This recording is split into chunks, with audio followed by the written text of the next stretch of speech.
You're standing in a vast, open grassland. No buildings, no screens, no city lights, just horizon. Your eyes are scanning for movement, a distant herd, smoke from a fire, anything meaningful, and you can see it, all of it, crystal clear. A human standing 300 feet away, the details of their face. So what changed? But here's what nobody tells you. The human eye didn't lose the ability to see far. Something happened in the last 70 years. In 1970, the rate of myopia in East Asia was about 20%. By 2020, it had climbed to 95%. The human eye is one of the most sophisticated optical systems that evolution has ever engineered. It's genuinely remarkable, capable of detecting individual photons in near darkness, adjusting focus from a few inches away to infinity in milliseconds. 1 out of every 3 humans alive today needs a prescription to see clearly. 1 in 3. If you go back 200 years, myopia was rare, genuinely rare. You didn't have entire classrooms of children with glasses. You didn't have optometrists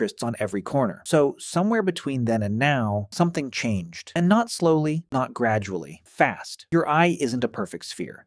It's more like a slightly elongated egg, and the length of that egg, measured from the front surface to the back, determines where light focuses when it comes in. Now, here's the question. What would make an eyeball grow too long? What signal tells an eye during development, keep growing, stretch out, become myopic?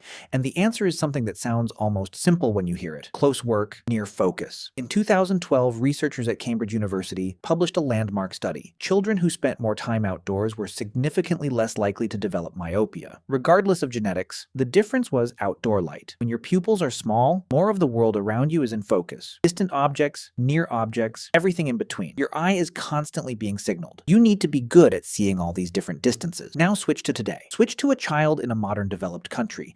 They wake up indoors under artificial light. They go to school where they sit at desks looking at a board, or more likely looking down at screens or papers just a couple feet from their face. An ancestral human in a hunter-gatherer society would have spent somewhere between 4 and 8 hours a day outside, scanning distance, engaging in activities that required seeing far, the eye, spending most of its developmental years in this light environment, with constant demands for distance vision, grew to optimize for that. Let me give you a concrete comparison. An ancestral human, a modern child. Now there's also a genetic component. Some people are more susceptible than others, but susceptibility doesn't mean inevitability. It means vulnerability, and the eye listens. It adapts. It grows just a tiny bit longer, just enough to focus that near distance more sharply. Over hundreds of thousands of years, human eyes evolved under extreme selection pressure to be good at seeing far. But here's the part that matters for your actual life. Your eyes aren't broken. If you need glasses, you don't need them because you're defective. You need them because you're doing something your eyes were never optimized for, and they adapted to that something. We're creating environments that don't match the body we evolved, and then we're treating the adaptation as disease. We invented glasses because we created an environment that broke our eyes. Then we created the glasses so good that we stopped noticing that we'd broken them, because it's not just happening with eyes, it's happening with teeth. Modern diets engineered to be soft require less chewing, so jaws develop smaller. It's happening with posture. Chairs designed for efficiency create spines shaped for sitting. It's happening